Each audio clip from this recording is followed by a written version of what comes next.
1 Kings chapter 18. Elijah ends the drought. Long afterward, in the third year, the word of the Lord came to Elijah. Go, present yourself to Ahab, that I may send rain upon the earth. So Elijah went to present himself to Ahab. Now the famine in Samaria was severe, and Ahab had summoned Obadiah, master of his palace, who greatly revered the Lord. When Jezebel was slaughtering the prophets of the Lord, Obadiah took 100 prophets, hid them away by fifties in caves, and supplied them with food and water. Ahab said to Obadiah, Go through the land to all sources of water and to all the wadis. We may find grass and keep the horses and mules alive, so that we shall not have to slaughter any of the beasts. Dividing the land to explore between them, Ahab went one way by himself, Obadiah another way by himself. As Obadiah was on his way, Elijah met him. Recognizing him, Obadiah fell prostrate and asked, Is it you, my lord Elijah? He said to him, Yes. Go tell your lord Elijah is here.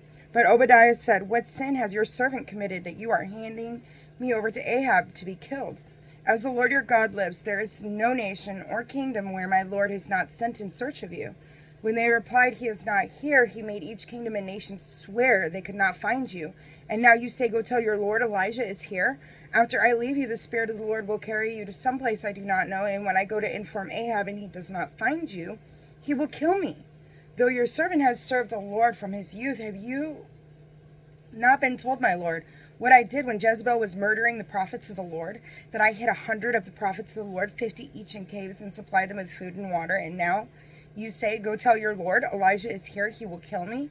Elijah answered, As the Lord of hosts lives, whom I serve, I will present myself to him today. So Obadiah went to meet Ahab and informed him, and Ahab came to meet Elijah.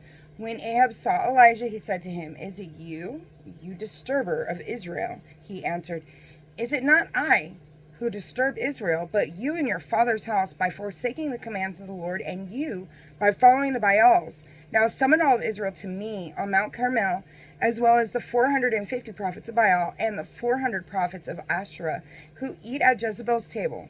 So Ahab summoned all the Israelites, and had the prophets gather on Mount Carmel. Elijah approached all the people and said, How long will you straddle the issue?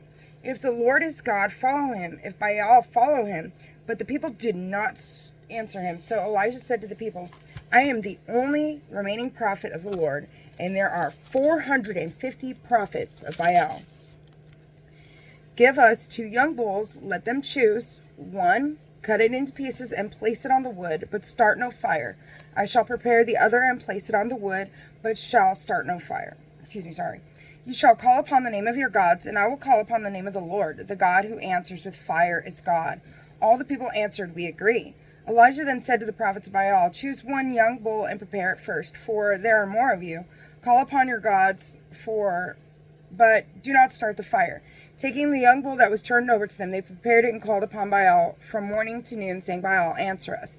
But there was no sound, and no one answering, and they hopped around the altar they had prepared. When it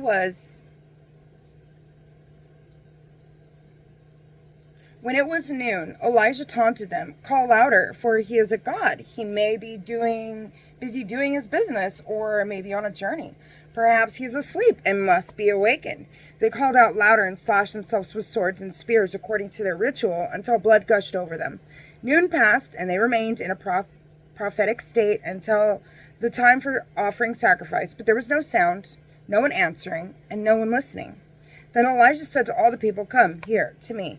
When they drew near to him, he repaired the altar of the Lord, which had been destroyed. He took 12 stones for the number of tribes of the sons of Jacob, to whom the Lord had said, Israel shall be your name.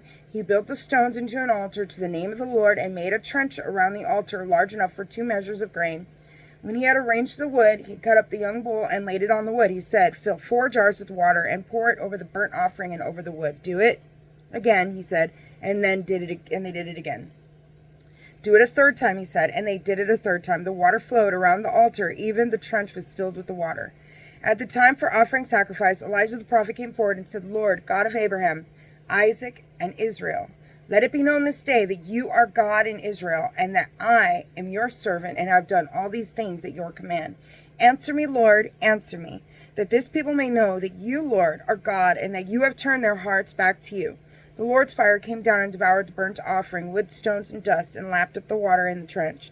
Seeing this, all the people fell prostrate and said, "The Lord is God, the Lord is God." Then Elijah said to them, "Seize the prophets of Baal, let none of them escape." They seized him, and Elijah brought them down to the Wadi Kishon, where there he slaughtered them. Elijah then said to Ahab, "Go up, eat and drink, for there is the sound of a heavy rain." So Ahab went up to eat and drink, while Elijah went up to the top of Carmel, crouched down to the earth, and put his head between his knees. He said to his servant, "Go up and look out to the sea." He went up and looked, but reported, "There is nothing." 7 times he said, "Go look again." And the 7th time the youth reported, "There is a cloud as small as a man's hand rising from the sea." Elijah said, "Go and say to Ahab, harness up and go down the mountain before the rain stops you." All at once the sky grew dark with clouds and wind, and a heavy rain fell. Ahab mounted his chariot and headed for Jezreel, but the hand of the Lord was on Elijah. He girded up his clothing and ran before Ahab as far as the approaches to Jezreel. Chapter 19, 1 Kings. Flight to Horeb. Ahab told Jezebel all that Elijah had done. Then he had murdered all the prophets by the sword. Jezebel then sent messenger to Elijah and said, "May the gods do thus to me and more, if by this time tomorrow I have not done with your life what was done to each of them." Elijah was afraid and fled for his life, going to Beersheba of Judah. He left his servant there and went a day's journey into the wilderness until he came to a solitary broom tree and sat beneath it. He prayed for death. "Enough, Lord, take my life, for I am no better than my ancestors." He lay down and fell asleep under the solitary broom tree. But suddenly a messenger touched him and said, "Go up and eat." He looked, and there at his head was a hearth cake and a jug of water. After he ate and drank, he lay down again. But the angel of the Lord came back a second time, touched him, and said, "Get up and eat, or the journey will be too much for you." He got up, ate and drank. Then, strengthened by the food, he walked 40 days and 40 nights to the mountain of God, Horeb. There he came to a cave where he took shelter, but the word of the Lord came to him. "Why are you here, Elijah?" He answered, "I have been most zealous for the Lord, the God of hosts, but the Israelites have forsaken your covenant. They have destroyed your altars and murdered your prophets by the sword. I alone remain, and they seek to take my life." Then the Lord said, "Go out and stand on the mountain before the Lord. The Lord will pass by." There was a strong and violent wind, rending the mountains and crushing rocks before the Lord. But the Lord was not in the wind.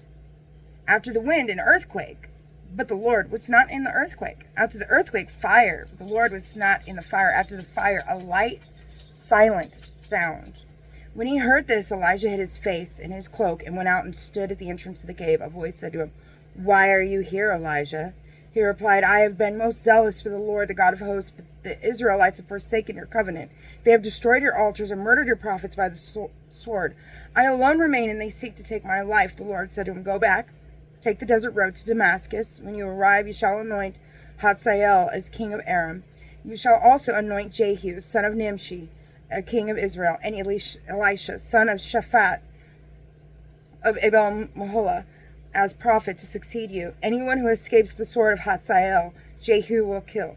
Anyone who escapes the sword of Jehu, Elisha will kill. But I will spare 7,000 in Israel, every knee that has not bent to Baal, every mouth that has not kissed him." Elijah set out and came upon Elisha, son of Shaphat, as he was plowing with 12 yoke of oxen. He was following the 12th.